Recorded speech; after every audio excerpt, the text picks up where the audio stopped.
in my favorite novel, Marilyn Robinson's Gilead.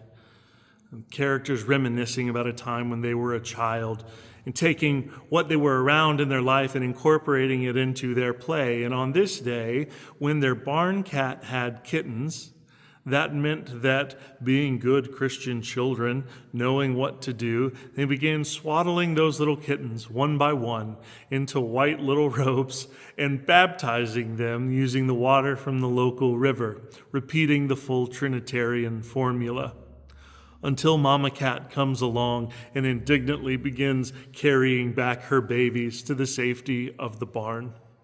They were very concerned as children that one or two of these kittens might have gotten carried away still in the throes of their paganism. And so as the story goes, it says that one day, finally, I asked my father in the most offhand way imaginable, what would happen to a cat if someone were to, say, baptize it? My father responded that one should always respect the sacraments, which was fair enough, but it wasn't really an answer to my question. We did respect the sacraments, but we thought the whole world of those cats. Animals meant a lot to me. When I was a child, a pet was one of the main things that I wanted in life, and as soon as I was an adult out of college living on my own, as a matter of fact, before my wife and I got married, before we were living together, when we got an apartment, before I lived there, before that place had a couch in it, that place had a cat in it. And since that day, I don't think there's been a day of my life where I've called a place home that at least one animal didn't call it home as well. And maybe not everybody is thrilled to be an animal lover, but I don't think any of us begrudge the morning birds making our spring mornings more lively, or the sounds of crickets chirping at night, or the croak of frogs. No one goes the absence of whale watching. And dolphins and turtles at the beach are always a thrill. The world is full of beautiful and wonderful things that are different from us, that live their own lives.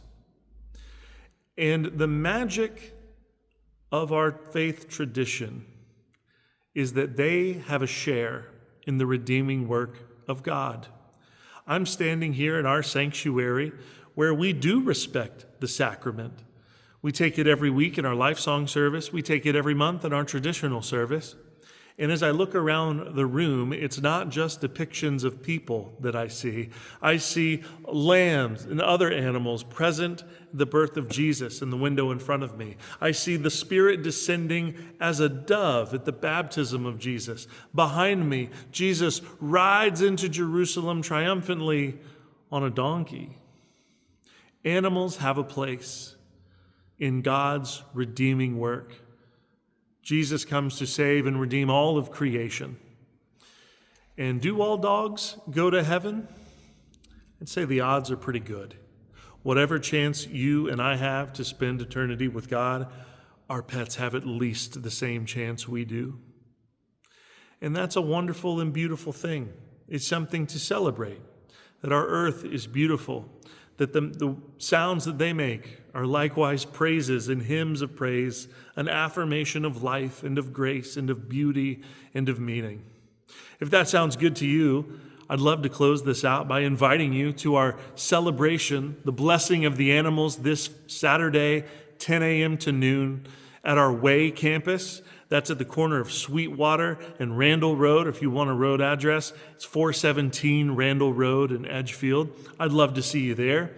It'll be a brief program. We'll bless all the pets and their owners that come out. And we'll also have treats for both two-legged and four-legged creatures. And we'll celebrate that as well as having a brief time to remember the pets who were dear to us but have passed on. It'll be a beautiful celebration of life in this world where not everyone is a person, not all colors are the same, and it's a beautiful tapestry to live in. Hope to see you there. Peace.